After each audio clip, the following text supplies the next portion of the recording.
Cycle चलाओ जी भर के, जियो जी भर के। G mart cycle paradise, Hero cycles के ऑथोराइज डीलर, 66 फव्वारा चौक, उज्जैन।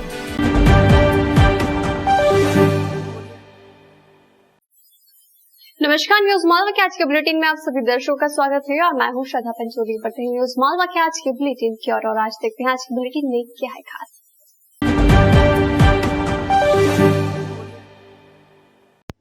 नीलगंगा चौराहे के नजदीक रहने वाले एक हल्दी व्यापारी को जयपुर की 2 कागजी फर्मों के संचालकों ने 9 लाख रुपए का चूना लगा दिया है।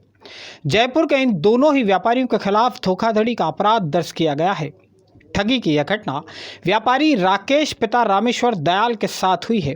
राकेश शर्मा हल्दी की ऑनलाइन ट्रेडिंग करते हैं। कुछ दिन पहले जयपुर से उन्हें नवकार ट्रेडिंग कंपनी और श्रीजी ट्रेडर्स के नाम से 5 टन हल्दी सप्लाई के 2 ऑर्डर मिले थे। राकेश शर्मा ने उज्जैन से हल्दी भेजी तो दोनों ही फर्मों के संचालकों ने फ़ोन पर उन्हें बताया कि उनके गोदामों तक नो एंट्री के कारण ट्रक नहीं जा पाएगा। इसी वजह से दोनों फर्मों के संचालकों ने अलग अलग अपने वाहनों में हल्दी उतरवा ली और रुपए ऑनलाइन ट्रांसफ़र करने की बात कही। लगभग 1 महीना बीत जाने के बाद भी रुपए ट्रांसफ़र नहीं हुए तो व्यापारी राकेश शर्मा ने अपने स्तर पर तफ्तीश की।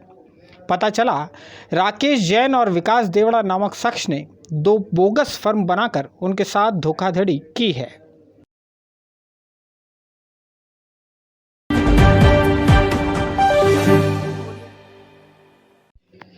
इंदौर रोड से डेंडिया गांव के आरकेडी ढाबे पर रविवार की रात 8 से 10 नशेड़ी युवकों ने जमकर उत्पात मचाया। ढाबे के बाहर खड़ी गाड़ी के कांच फोड़ दिए। हंगामे की सूचना पर नानाखेड़ा थाने से पुलिसकर्मी पहुंचे तो इनके साथ भी मारपीट और झूमाझटकी की। इस मामले में पुलिस ने 3 युवकों को गिरफ्तार किया है। ढाबे पर उत्पात और पुलिस वालों के साथ ही मारपीट का यह वाकया रात करीब 10 बजे का है। आरकेडी ढाबे पर पार्टी करने पहुंचे युवकों का ढाबा संचालक आमोद राठौर के साथ 1500 रुपये का बिल चुकाने को लेकर विवाद हुआ। सभी युवक नशे की हालत में थे। विवाद बढ़ने पर इन आरोपियों ने ढाबे पर पथराव करना शुरू कर दिया। नानाखेड़ा थाने से FRV लेकर पहुंचे आरक्षक मुकेश और रोहित भदौरिया के साथ भी मारपीट शुरू कर दी गई। पुलिस ने मामले में विनय, अनुराग और भावेश नाम के 3 युवकों को हिरासत में लिया है। तीनों ही उज्जैन में पंड्याखेड़ी के रहने वाले हैं। विनय, अनुराग और इनके 6 अन्य साथियों के खिलाफ भी अपराध दर्ज किया गया है। आरोपियों के खिलाफ पथराव, मारपीट के अलावा सरकारी कामकाज में बाधा का भी अपराध दर्ज हुआ है।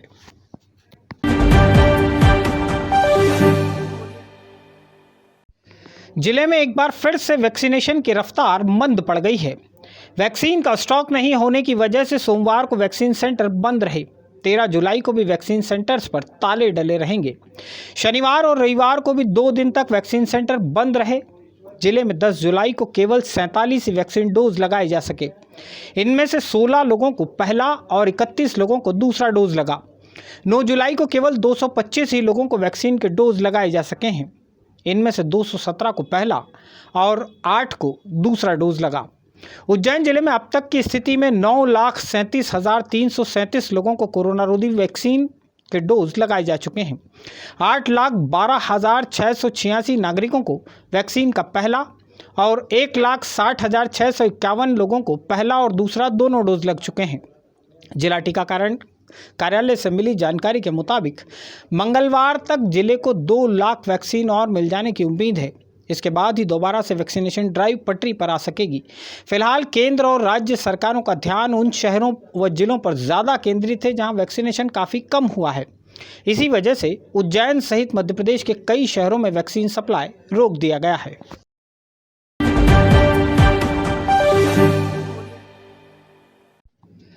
काल भैरव मंदिर के बाद अब महाकाल मंदिर में सांप देखे जाने से सनसनी फैल गई है। गनीमत यह रही कि मंदिर परिसर में जिस वक्त यह सांप दिखाई दिया तब मंदिर में श्रद्धालु मौजूद नहीं थे, वरना यहां भगदड़ की स्थिति बन सकती थी। महाकालेश्वर मंदिर परिसर में रविवार की रात शयन आरती के समय करीब 8 फीट लंबा सांप गणेश हाल के संगमरमर पर रेंगता हुआ दिखाई दिया। करीब 20 मिनट तक तफरी करने के बाद सांप कोटी तीर्थ कुंड की तरफ चला गया। मंदिर परिसर में मौजूद पुलिसकर्मी BL मेहता ने इसे पकड़ा और रुद्रसागर की तरफ सुरक्षित छोड़ दिया। रविवार को महाकालेश्वर मंदिर में पूरे दिन श्रद्धालुओं की हज़ारों की संख्या में भीड़ थी। मंदिर परिसर में रात 8 बजे से श्रद्धालुओं का प्रवेश हर रोज़ बंद हो जाता है, लिहाजा सांप देखे जाने के वक्त मंदिर परिसर खाली था। हालांकि यह सुरक्षा में चूक तो है ही, मंदिर परिसर ने इस मामले में कुछ सुरक्षा कर्मियों से जवाब भी तलब किया है।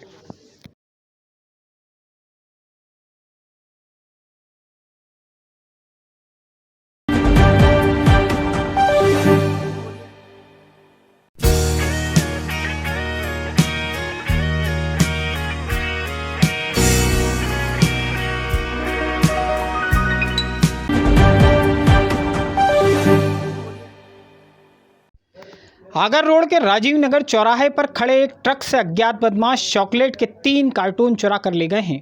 यह ट्रक रात के समय यहां पार्क किया गया था। ट्रक चालक प्रियांक पिता रमेश दास बैरागी ने चिमनगंज मंडी थाने में ट्रक से चॉकलेट बक्सों के चोरी हो जाने की शिकायत दर्ज कराई है। प्रियांक का घर बापू नगर में ही है। वह शनिवार रविवार की रात ट्रक में चॉकलेट के बक्से लोड कर उज्जैन लाया था। रात अधिक हो जाने के कारण उसने ट्रक अनलोड नहीं किया और राजीव नगर चौराहे पर उसे पार्क कर अपने घर सोने चला गया। इसी बीच अज्ञात बदमाशों ने तिरपाल काट कर ट्रक से चॉकलेट के बक्से चुरा लिए। चोरी गई चॉकलेट की कीमत करीब 2000 रुपए है।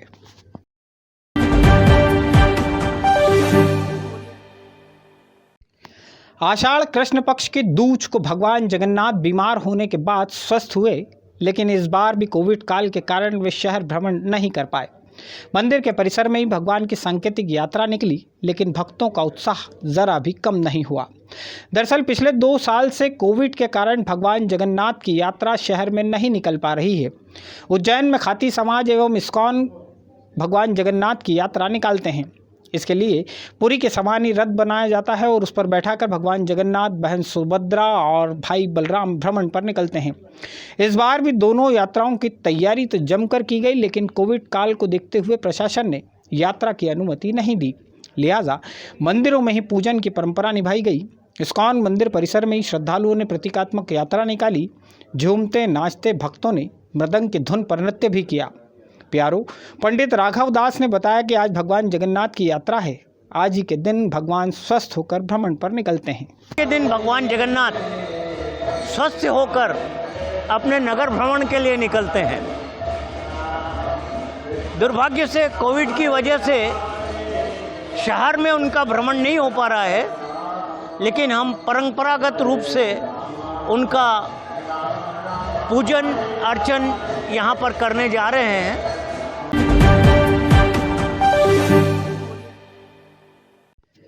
मध्य प्रदेश के वित्त एवं वाणिज्य मंत्री जगदीश देवड़ा को उज्जैन जिले का प्रभारी मंत्री बनाया गया है। प्रभारी मंत्री बनाए जाने के बाद सोमवार को वे पहली बार उज्जैन आए। यहां उन्होंने सभी अधिकारियों के साथ परिचयात्मक बैठक की। प्रभारी मंत्री की इस पहली बैठक में भी पानी का मुद्दा छाया रहा। सांसद अनिल फिरोजिया और विधायक पारस जैन ने शहर में आए जल संकट का मामला उठाया। सांसद ने सेवरखेड़ी डैम बनाने की प्रक्रिया तेजी से आगे बढ़ाने और गंभीर नदी के डाउनस्ट्रीम में ज़्यादा पानी के स्टोरेज की बात कही। प्रभारी मंत्री ने निर्देश दिए हैं कि शहर को जल संकट से निकालने के लिए नर्मदा लाइन का पानी लाना ज़रूरी है। लिहाजा एनवीडीए के अधिकारियों को बुलाकर बात की जाए। इसी बैठक में अलग अलग विभागों के जिलाधिकारियों ने अपने विभाग की कमियों का भी जिक्र किया। प्रभारी मंत्री ने इन्हें भरोसा दिलाया है कि शासन स्तर पर विभागों की कमियां जल्द दूर कर दी जाएंगी।